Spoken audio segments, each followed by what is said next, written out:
Quando você se aposentar, puder viver de renda, para onde é que você vai? Será que você vai morar aqui no Brasil ou você vai morar para fora? Neste vídeo eu vou tentar responder essa pergunta, mostrar para você o meu raciocínio e vários dados que eu juntei, mostrando um determinado ranking, né, de acordo com vários critérios, custo de vida, qualidade de vida, quanto que você deveria pagar em impostos justamente para você que é investidor, que deverá eventualmente liquidar aos poucos as suas posições. Então, se você se interessa por esse conteúdo, meu nome é Otávio Paranhos, eu sou analista de valores imobiliários e neste canal mostro para você como que você estrutura uma carteira de aposentadoria global, investindo no Brasil, no exterior, especialmente em renda variável. Então já me segue no Instagram, é otavio.paranhos. Todos os dias eu respondo várias perguntas por lá e também agora pelo YouTube. Então já dá um like nesse vídeo porque eu tenho certeza que você vai gostar do conteúdo. Este vídeo aqui ele é estruturado em duas grandes partes, tá? A primeira parte é maior, em que eu vou falar das variáveis e que eu vou considerar para tentar fazer um ranking aí de lugares, de países, para você eventualmente emigrar e morar com maior qualidade de vida,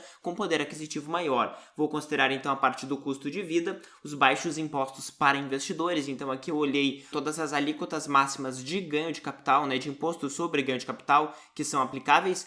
Não tratei especificamente do imposto de renda, tá? Porque isso aí decorre mais do trabalho. Então aqui eu me refiro mais a situações em que você já tem o dinheiro, já vive de renda e vai se mudar para algum país. Então tanto o custo de vida é importante, como também, né, a disponibilidade que você teria por vender, né, os seus ativos, porque você passaria a ser residente em outro país. E depois a parte da qualidade de vida, que aqui eu vou trabalhar com o IDH e também vários outros critérios. E por fim, uma outra análise que eu descobri bem interessante sobre as melhores cidades de acordo com pessoas expatriados, né, que foram para estas cidades e que mostram seus pontos de vista em relação a critérios de financiamento de casa, a receptividade da população, dentre vários outros fatores. Começando pelo custo de vida, qual é a fonte que eu utilizei? Eu utilizei a fonte do Numbeo, que nada mais é do que um site em que as pessoas entram e falam quanto que custam os diversos itens de uma vida normal nos diversos países do mundo. Então, nós temos vários indicadores aqui. O primeiro é, de fato, o custo nominal dos bens e serviços. Então, quanto é que custa um café, quanto é que custa uma corrida de táxi, quanto é que custa uma escola, quanto é que custa para alugar um apartamento. E aqui você observa em valores nominais quais são os custos de vida, tá? Então, o Brasil, por exemplo, está 33, na Argentina está 34. Então, isso aqui significa que, teoricamente, pelos últimos 2 anos analisados, o custo de vida na Argentina seria muito próximo do Brasil, só 5% maior. Mas se você for lá para a Noruega, por exemplo, é praticamente 3 vezes mais caro, tudo é 3 vezes mais caro.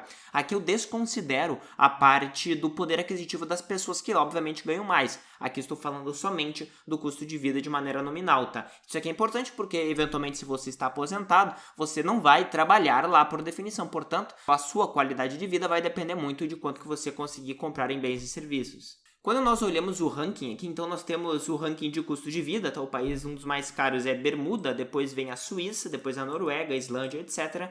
Quando nós comparamos aqui pelo poder de compra local, que significa quanto que custam os bens e serviços dividido pela renda média daquela população, não necessariamente Bermuda ou a Suíça são os países mais caros, tá? No caso aqui, por exemplo, a Noruega tem praticamente o mesmo custo de vida por paridade de poder de compra que, por exemplo, o Japão, que inclusive é mais caro, está com 87 aqui, porque no Japão as pessoas ganham menos do que na Noruega, embora, né, os custos dos preços e serviços no Japão sejam inferiores. Então essa aqui é a primeira variável que eu utilizei em termos de custo de vida, tá? Aqui eles consideram a média tanto do custo de vida para você alugar ou comprar um imóvel, como também tudo que se refere a supermercados, restaurantes, etc, etc. Só para você entender, o Brasil está na posição 112, tá? Com custo de vida aqui de 33, muito próximo nominalmente de países como Marrocos, Armênia, Quênia, por exemplo, Peru, Sri Lanka, até a Ucrânia, por exemplo, é mais barato. Quando nós consideramos por paridade de poder de compra, nós estamos aqui em 27, tá? Significa que as pessoas aqui no Brasil têm um poder de compra bem parecido da Argentina, que tem um poder de compra aproximadamente ali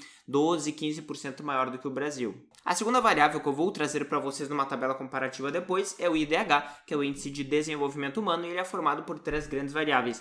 A primeira variável é a questão da expectativa de vida, que decorre em grande parte da qualidade de vida daquela população, e a expectativa de vida no nascimento, depois tudo que se refere à educação, então a média de escolaridade daquela população, e também o padrão de vida, tá? Então tem o Gini Index, que também tem um aspecto monetário dentro dele, tá? Então quanto que as pessoas conseguem consumir dentro deste padrão. Logicamente, você pode, dentro deste padrão, olhar somente esta questão do custo de vida, né, e do Gini per capita. Quando nós observamos o IDH em detalhes, nós observamos que os primeiros países, a maior parte deles são os grandes países desenvolvidos que nós já conhecemos, então Noruega, Irlanda, Suíça, Hong Kong, Islândia, Alemanha, Suécia, Austrália, Holanda, Dinamarca, por exemplo. E quando nós buscamos o Brasil se encontra aqui na posição 84. Quando nós chegamos na parte da desigualdade, que isso aqui é um ponto bem importante em termos de qualidade de vida, tá? Nós observamos que isso aqui faz parte do IDH de maneira geral, e os países eles têm uma nota até de acordo com este coeficiente de desigualdade humana, tá? Em que aqui nós temos a Noruega com uma nota 6, por exemplo, Hong Kong com uma nota 12, então tem praticamente o dobro da desigualdade em Hong Kong em relação à Noruega. Quando nós buscamos o Brasil aqui, ó, o Brasil se encontra com um índice de desigualdade de 24, por exemplo, muito próximo aqui, mais próximo de países como o México, que tem de 20, né? E também da Colômbia de 21, tá? Outro ponto importantíssimo é o imposto máximo sobre ganho de capital.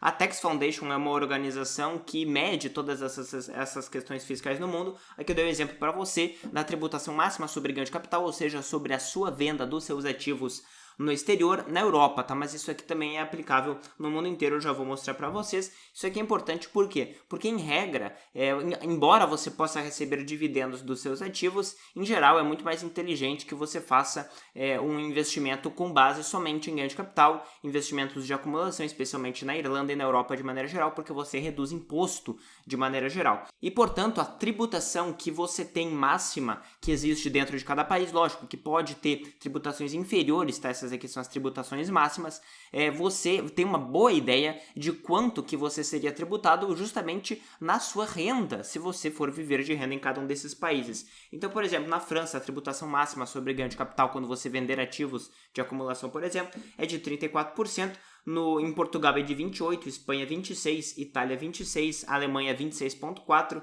Na Bélgica eles têm até um sistema que tem várias regrinhas, mas é possível até que seja 0, tá? Holanda 31%, Grã-Bretanha em geral é menos do que isso, mas o máximo é 20%, é possível que seja bem menos do que isso, tem várias faixas de isenção, mostrando que você pode pagar sim pouco imposto na Europa, dependendo do país que você vai. Até a Turquia, por exemplo, é próxima a 0. Também existem algumas faixas de isenção, assim como existe no Brasil. Quando nós analisamos o globo inteiro, nós temos então essas faixas máximas de alíquota de imposto, tá? Então, por exemplo, nos Estados Unidos, o máximo que você poderia pagar de longo prazo, sempre eu considerei aqui investimentos acima de 2 ou 3 anos, para você pegar a menor tributação, considerando que você venda o máximo de dinheiro possível. Então, na maior faixa, a partir do máximo tempo possível, que isso aqui se refere justamente a investimentos de longo prazo que você teria, grosso modo, em ETFs ou em carteiras passivas. Nos Estados Unidos é de 20%, portanto, para investimentos que são de longo prazo, que eles chamam acima de 1 ano, você teria um imposto de 20%. No Canadá já é bem maior, tá? E ele fala que você teria metade do valor de ganho de capital em isenção,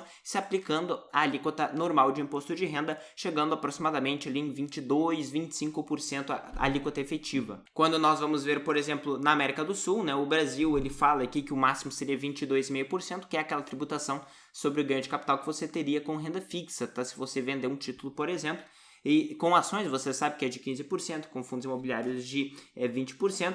No Uruguai, por exemplo, também existe, né, uma progressividade, mas em regra você pagaria 12%. Na Argentina você também pagaria 15%, então você observa que existem vários países que utilizam essa mesma faixa. Quando nós vamos para a Ásia, por exemplo, lá na China você teria também uma tributação de 20%. No Japão você teria também uma tributação que chegaria próxima a 20%, 20,31%. E ali na Coreia do Sul você teria uma progressividade conforme a sua tabela normal de imposto de renda, tá? Mas ela pode chegar aproximadamente a 30%. Vários outros países do Sudeste Asiático, como Tailândia, por exemplo, têm alíquotas maiores, eu já verifiquei, tá? Vou colocar na tabela para vocês verem, ficam próximas a 30% a 35%.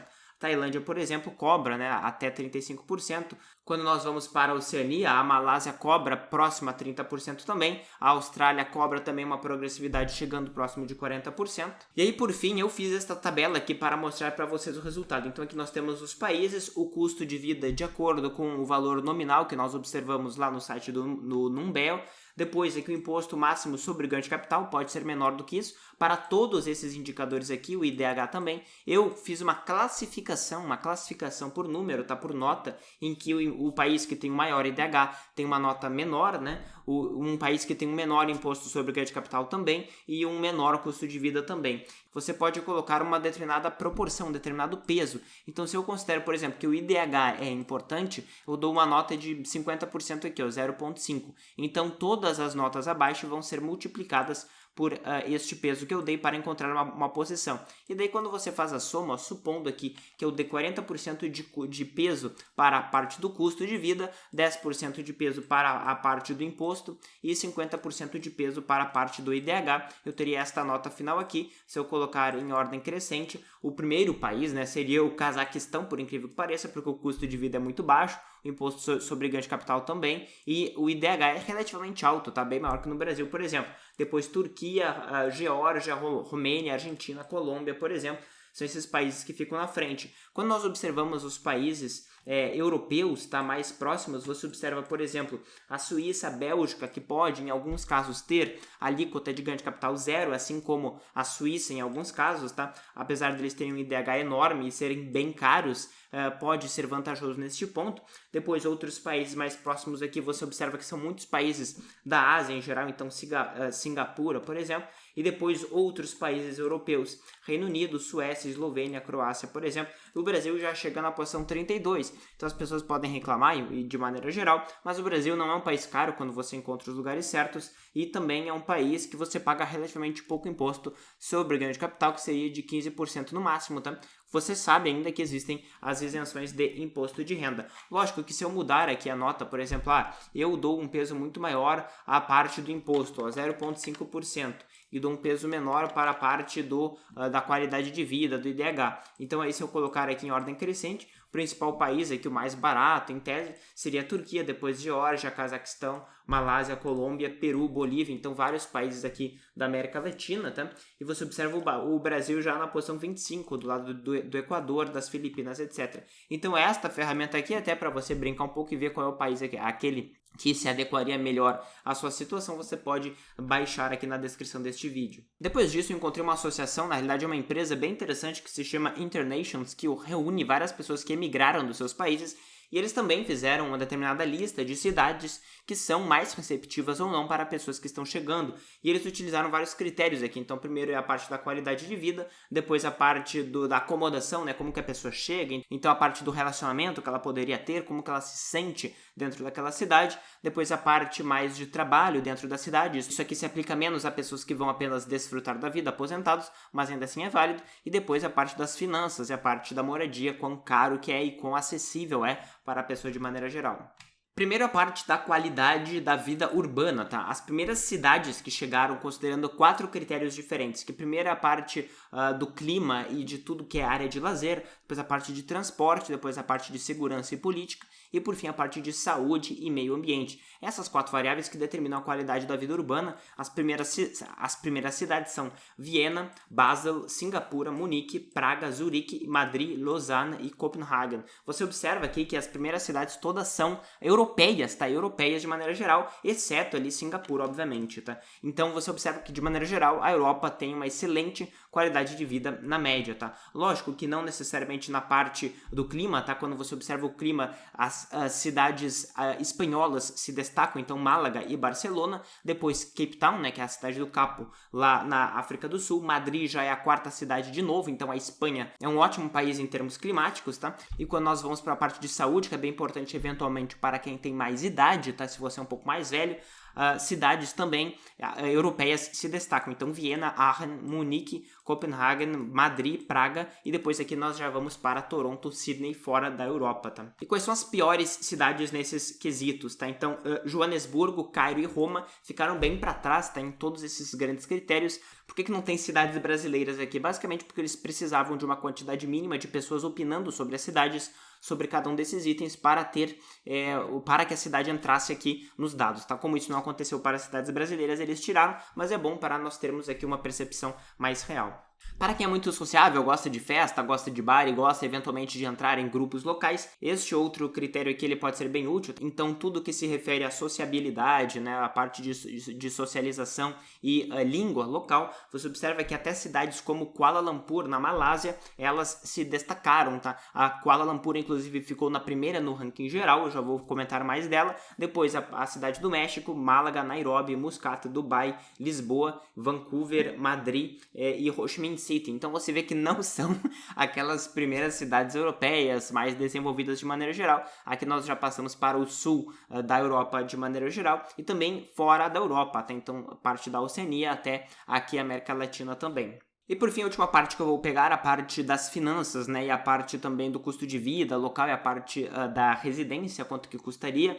Novamente, Kuala Lumpur, na Malásia, ficou em primeiro lugar, seguido pelo Vietnã, aí, com Ho Chi Minh City, Bangkok e a Cidade do México. Então são cidades, as 3 primeiras são na Ásia, tá? Ou na Oceania, e você observa que são cidades que historicamente são bem baratas, tá? Bem baratas mesmo quando nós observamos por custo de vida em geral. Então, só um resumo, a primeira cidade ficou a cidade de Kuala Lumpur, né?